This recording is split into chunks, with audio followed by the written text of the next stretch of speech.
7 sebab mengapa musibah datang bertubi-tubi.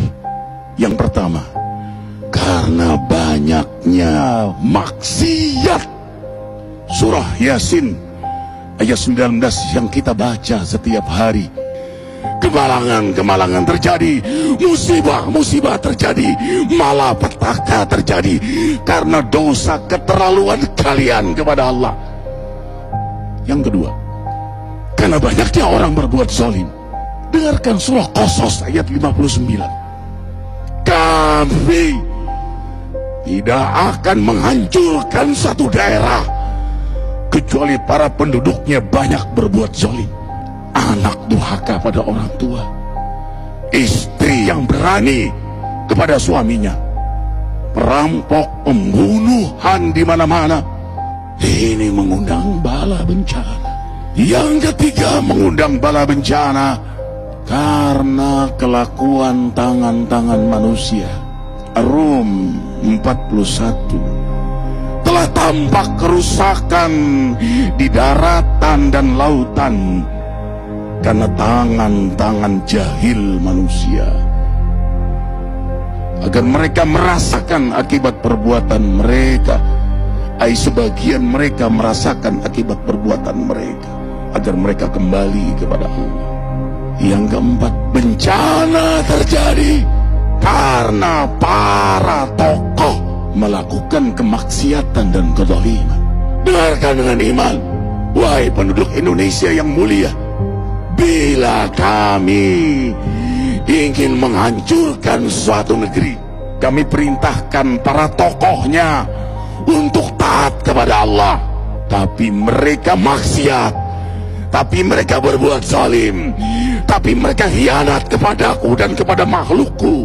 Fahaqa alaihil qaul, maka haklah untuk mereka datang bala bencana seperti kaum Ad, kaum Samud, kaum Lut, kaum Nuh. Kami hancurkan sehancur-hancurnya. Siapa tokoh itu? Para pemimpin kita yang sumpah Al-Quran di kepalanya, demi Allah tidak korupsi. Lalu korupsi. Siapa lagi? Hartawan, orang-orang kaya yang dengan harta berpoya-poya, sombong, maksiat dengan kekayaannya di tengah orang yang banyak menderita. Siapa lagi? Ulama yang menjual ayat-ayat Allah dengan murah. Subhanallah. Yang kelima, mengapa bala bencana terjadi? Karena orang-orang soleh, orang-orang baik diam melihat kemaksiatan dan kemungkaran. Surah Al-Anfal ayat 25. Takutlah kalian dengan musibah yang tidak hanya menimpa orang yang maksiat, orang yang berbuat zalim, tapi juga kalian orang-orang soleh. Maka masa bodoh dengan kemaksiatan bukanlah sikap seorang mukmin.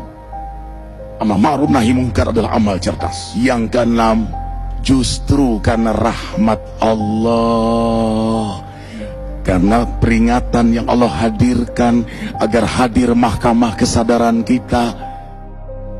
Ikhwah, dengarkan dengan iman surah Al-Baqarah ayat 155, 156, 157. Kami pasti uji kalian dengan sesuatu yang buat kalian takut lapar, takut miskin, takut kematian. Tapi kabarkan berita gembira bagi hamba Allah yang sabar dari semua ujiannya, yang mereka berkata, sesungguhnya kami milik Allah dan sungguhnya kami akan kembali kepada Allah. Yang terakhir, yang ketujuh, ada yang nanya, bagaimana yang maksiat yang selamat? Tenang-tenang saja. Yang berbuat zalim malah sukses. Di mana keadilannya? Allah Maha Adil. Dengarkan surah Hud ayat 15-16. Barang siapa mencari kesenangan dunia, lalu dia menghalalkan semua cara, apa kata Allah? Kami beri. Tapi di akhirat tidak mendapatkan secuil pun kenikmatan, malah nikmat di dunianya menjadi bahan bakar azab untuk dirinya. Itulah istidrat. Lalu apa sikap kita sekarang? Orang beriman menjadikan peristiwa apapun sebagai jalan untuk mendekatkan dirinya kepada Allah.